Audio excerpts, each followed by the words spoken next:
Do you remember Mark Zuckerberg and Elon Musk are going to face each other in an MMA fight? Twitter renames itself X sues Meta because of Fred's exit, and Fred goes out and copy-pastes everything Twitter does. Or X, after a while, I don't know anymore. So will this latest attempt by Zuckerberg to dominate social media work? Fred starts with Twitter, more precisely with Elon Musk. In October 2022, Elon Musk bought Twitter, and the event caused a lot of reactions all over the world. This bird is free, but many don't like the idea that Elon Musk is at the head of Twitter, and that he decides to radically change the way it operates. Let us cite more precisely the context of the acquisition of Twitter. Twitter, like Instagram, Facebook, and YouTube, was accused at that time of being a censorship machine, particularly following the 2020 pandemic. Many criticized these networks for their political stance and censoring voices, who stood up and who were, for example, against vaccines. So when Elon Musk, who has taken anti-vaccine positions, who accuses Twitter of lying and censoring, decides to buy the application, of course that sparks a stir. With this takeover, Twitter is moving away from the uniform censorship of all its networks, and Elon Musk no longer agrees to let governments interfere with freedom of expression on the application. And that's an opportunity for someone, Mark Zuckerberg. He and Elon Musk were working together on a satellite program between Facebook and SpaceX, aimed at improving internet coverage in Africa. However, the operation was a failure, and they lost millions by blaming each other. And it continued with Zuckerberg, who criticizes Musk's concerns about artificial intelligence. For his part, Musk, who deleted the Facebook pages of Tesla and SpaceX, and they even exchanged insults and memes on social networks like Zuck is a cuck. And all for a bigger scale when Musk takes control of Twitter, and Zuckerberg knows he has a chance to weaken it. And today he is preparing a hidden MMA fight between the two billionaires, which plans to take place either in Las Vegas or even perhaps in Italy. So Twitter is no longer towing the political line. So Meta begins to explore the idea of introducing a text-based feature already on Instagram to compete with the app. And in December 2022, Meta therefore adds the Instagram Notes feature. A few months later, we learned of the existence of an application that was developed internally, Project 92, based on text.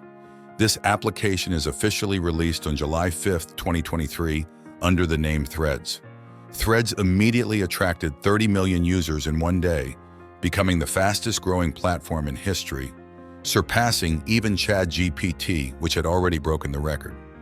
Threads was designed to provide users with a real-time chat and sharing platform, which is similar to Twitter, favoring public posts over private messages. And users can create posts with over 500 characters of text or 5 minutes of video content compared to 280 characters of text, and 2 minutes 20 seconds of video content on Twitter for non-paying users. If Threads has been able to grow so quickly, it's for one simple reason: Instagram. Users need an Instagram account to use Threads, as it acts as a companion app, using Instagram to authenticate the user's identity and connect to their network. And this feature allows you to recover all your subscribers, so registration is done very quickly. Now, why is all this important? Meta makes money by selling your attention to the highest bidders. It's quite simply their economic model.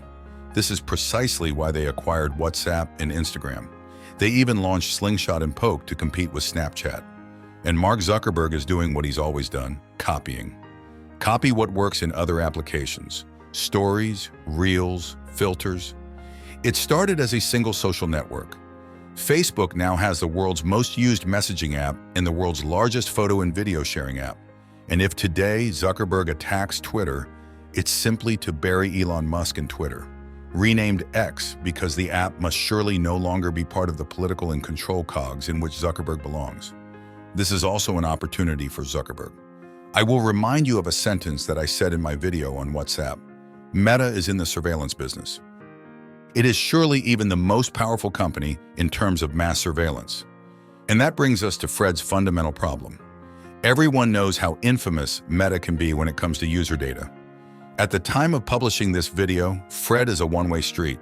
You can deactivate it, but deleting your account will result in your Instagram account being deleted. You simply cannot delete your Fred account, cannot reverse the process. This shows that users have already had enough. But unfortunately, they can't get rid of it, unless they also want to get rid of their Instagram account. And again, this is just a minor problem. Do we still forget who we are talking about? Mark Zuckerberg. We must not forget the numerous Facebook scandals regarding privacy.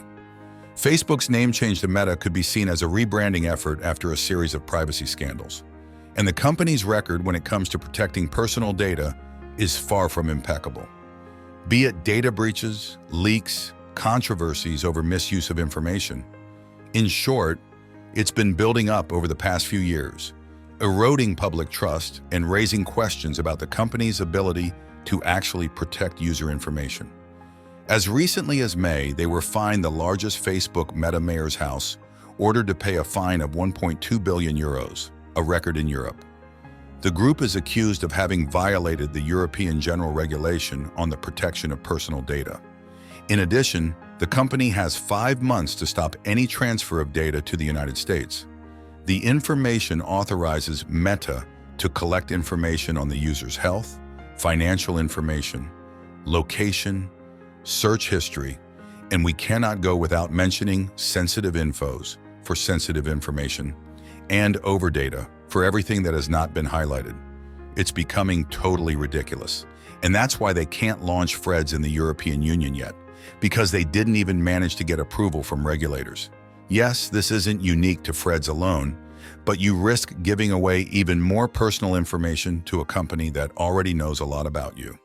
Most of the information you agree to let the app collect is already accessible by other companies, especially if you already use other meta services like Facebook or Instagram. But what many don't realize is that every click, every acceptance of the terms of service is an opening of our privacy to entities who might not have the best interests in our hearts. But it's not just that the data is being collected, it's how it might be used that is of concern. Personally, if this is information that is only collected for targeted advertising, honestly, it only bothers me half. Even if it means having advertisements on the platform, I might as well have advertisements that interest me. I discovered a lot of brands through advertising, and it can go further, whether to refine algorithms, therefore behavioral manipulation, or in the worst case, an invasion of privacy, and therefore there are still serious implications to consider. Because technology must be at the service of man and not the other way around. But in fact, the debate revolves around the fundamental question of trust. Can we really trust a company that has repeatedly broken its promises? In a world where data is the new oil, it is essential to ask ourselves this question and remain vigilant, especially when it comes to how our data is used and protected. But there really is another reason why Fred shouldn't expand his influence. And it's because of this very reason that Elon Musk bought Twitter in the first place. Elon has been an avid Twitter user for years. If he bought Twitter in 2022, it is for one main reason: freedom of expression. In the message he sent after the acquisition of Twitter, he said, "The reason why Jackie Twitter is that it is important for the future of civilization to have a public, digital, common, where a wide range of beliefs can be debated in a healthy way without resorting to violence." Elon Musk therefore also fights censorship. The release of Twitter files has already been revealed. It has shed a harsh light on how content was managed, filtered, and sometimes deleted. It's no secret that censorship on social media is real. What many don't realize is how pervasive it is. Entire posts have already been deleted on Threads when she contradicted Meta preferences, such as a controversial post about the discovery of cocaine in the White House. Even if a user's thoughts do not match the platform's criteria, they will receive a warning and reprimand from the fact-checking system, creating an atmosphere where only certain perspectives are acceptable and contrary viewpoints are not accepted, not allowed. By extending its grip on our online interactions, Meta can exert an unrivaled influence on what we watch on the internet, and especially how it impacts our lives. The striking example is that of the Chinese government associated with Tencent's WeChat, the equivalent of WhatsApp, which exercises strict censorship on its population. Every word, every message exchanged on WeChat is scrutinized, tracking down any remarks that could undermine national harmony. And by working closely, Tencent with WeChat and the Chinese Communist Party managed to confine a large part of their population to this limited digital sphere. Because WeChat is totally essential in China, everything is done through the application. The difficulty of uninstalling WeChat, like what Freds is currently doing, ensures that users remain constantly under the harsh control of the Chinese Communist Party. And in the West, we are already seeing individuals find themselves behind bars for opinions expressed on Facebook. Even if, of course, we agree, Meta's ambitions seem to be on a different scale from that of the Chinese Party, well, they have already collaborated with the FBI to provide information and will not hesitate to capitalize on this new instrument of domination. Owning such a super app would put them in a dominant position, influencing almost every aspect of our digital lives. We have already seen how simple control of Twitter can influence real elections. When they discarded any information that diverges from the narrative around Biden, such as that relating to Hunter Biden's computer, which was actively hidden by Silicon Valley with the support of the FBI and other intelligence agencies for the 2020 presidential election, and even during the same period the banning of Trump on social networks while he is still president, all of this illustrates how easy it is, by having access to the control of social networks, to muzzle someone and manipulate public opinion. Whatever one may think of Trump, silencing him is disturbing.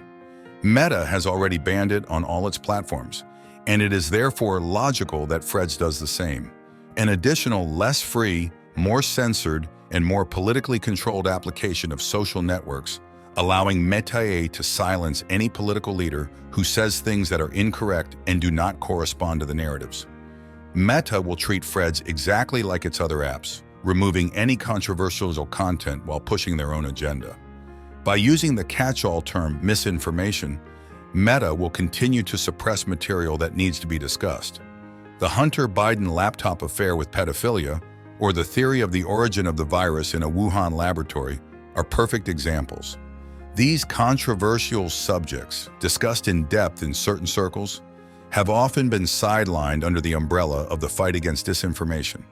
You have to be honest after a while, and no one is ready to really take on true freedom of expression. No one really wants to see opinions contrary to theirs unless they are really regulated. In theory, everyone agrees that every individual has the right to express themselves freely. But in practice, we see that the majority prefers that public discourse remains within a well-defined framework and with clearly present limits, especially if its borders coincide with our values and beliefs. Contrary opinions, when they are radically different from ours, often trigger visceral reactions. They are perceived as threats, attacks, or even as disinformation. In an idealized world where we will calmly listen to divergent opinions, analyze them, and then respond with reasoned arguments. But in reality, direct confrontation with ideas contrary to ours often provokes denial, rejection, or aggression, and the digital age has only exacerbated this phenomenon. Social networks designed to maximize engagement tend to create echo chambers with the infamous confirmation bias, where all individuals are only exposed to ideas similar to their own. This environment reinforces our beliefs, reassuring us that our view of the world is the correct one, and that all others are wrong or harmful.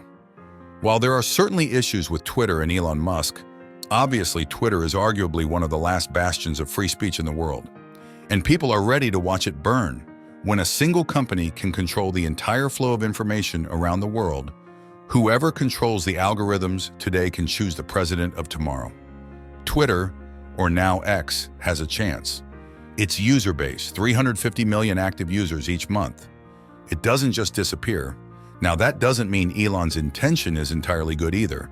And there are loopholes, and some of the policy changes on Twitter have caused a lot of controversy. But despite all this, it is a question of choosing between the least evil billionaire. Despite this rivalry, Zuckerberg and Musk could be establishing a two-company monopoly in the Twitter niche. Meta already has a huge monopoly in the tech world with Facebook, WhatsApp, and Instagram on their properties. They control a significant portion of online communication and direct the flow of information in the world. There are 8 billion of us on Earth and 3 billion active users on Facebook. In other words, a total monopoly. And although Meta tries to present itself as a benevolent image with content moderation and the like, underneath is a more sinister model, an ideology to push their own agenda. If Fred were to succeed in taking over Twitter, it would essentially lead to Zuckerberg owning everything. This is simply too much power in the hands of one person. But I would still like to reassure you of one thing: it is very unlikely to happen. Many governments and people are putting a spoke in Zuckerberg's wheels, and you are part of it, especially since Fred may have broken the record for new users. It is above all thanks to Instagram. But today the application has languished miserably. It remains to be seen what Meta will do to bring people to Fred. Because right now things are looking pretty bad. Capitalism promotes competition and innovation. But when it becomes hyper-capitalism, capitalism is not capitalism. And that then creates a monopoly which eliminates competition. There is no more innovation. And it all gets pretty dangerous. The fear that under the banner of connectivity, innovation, and above all disinformation, that freedoms will be violated, that data will be misused, and that monopolies will be created, is a rather real threat. It is therefore essential to control ourselves and above all, to question ourselves about what these giants are doing and ensure that capitalism serves the greatest number of people and not the other way around. After all, the true success of a capitalist society should not be measured by the greatness of its titans, but by the prosperity and well-being of all its participants.